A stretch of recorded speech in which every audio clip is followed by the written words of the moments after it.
Kenya yaanzisha ujenzi wa mtambo wa pili wa ukubwa wa nishati na mvuke nchini humo.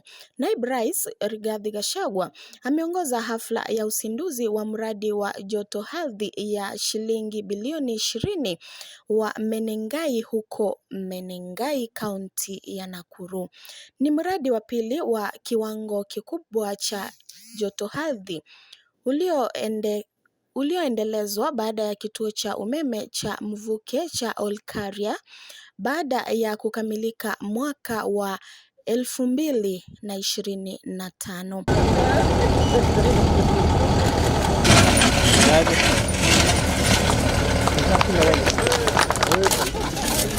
But there will be other people with spades. Starts tomorrow. Yeah, starts tomorrow. From schedule this afternoon. Yes.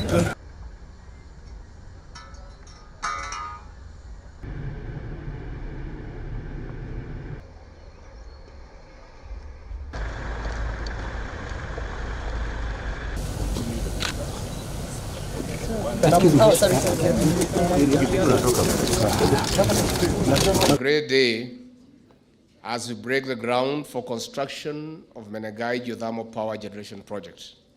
This project will add an extra 35 megawatts to our national grid upon completion in 2025 to complement the existing geothermal, wind, solar, and hydropower.